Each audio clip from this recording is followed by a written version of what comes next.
Welcome to samsath kitchen. எல்லாரும் எப்படி இருக்கீங்க ஃப்ரெண்ட்ஸ்? இன்றைக்கி நம்ம என்ன ரெசிபி பார்க்க போகிறோம் அப்படின்னா ஒரு ரெடிமேட் புட்டிங், அதுவும் லசைஸா பிராண்டோட தான் நம்ம பார்க்க போகிறோம். ரெடிமேட் புட்டிங் நம்ம பாலில் நம்ம சூடாக்குனதும் போட்டு ரெடி பண்ணிடலாம். நொடியில் ரெடி ஆயிரும். ஒரு 45 மினிட்ஸ் ரூம் டெம்பரேச்சரில் இல்லை ஃப்ரிட்ஜில் வச்சா செட் ஆயிரும். வாங்க எப்படி செய்கிறதுன்னு பார்க்கலாம். இது ரெடிமேட் கேரமல், நம்ம செய்ய வேண்டாம். இல்லைன்னா நம்ம சர்க்கரையை போட்டு ரொம்ப கஷ்டப்பட்டு செய்யணும். இது ரெடிமேடாகவே நமக்கு கிடச்சிரும். நம்ம ஒர்க்கும் ரொம்பவே ஈஸியாக இருக்கும்.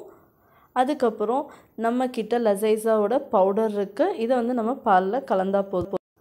முதல்ல பாலை நல்லா காய்ச்சிக்கலாம். காய்ச்சினதுக்கப்புறமா அந்த பவுடரை நம்ம இது கூட சேர்த்துக்கணும். சேர்த்து நல்லா மிக்ஸ் பண்ணி விட்டுறணுங்க.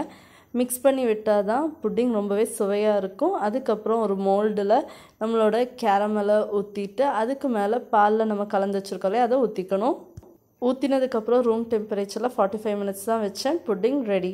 தேங்க்ஸ் ஃபார் வாட்சிங்.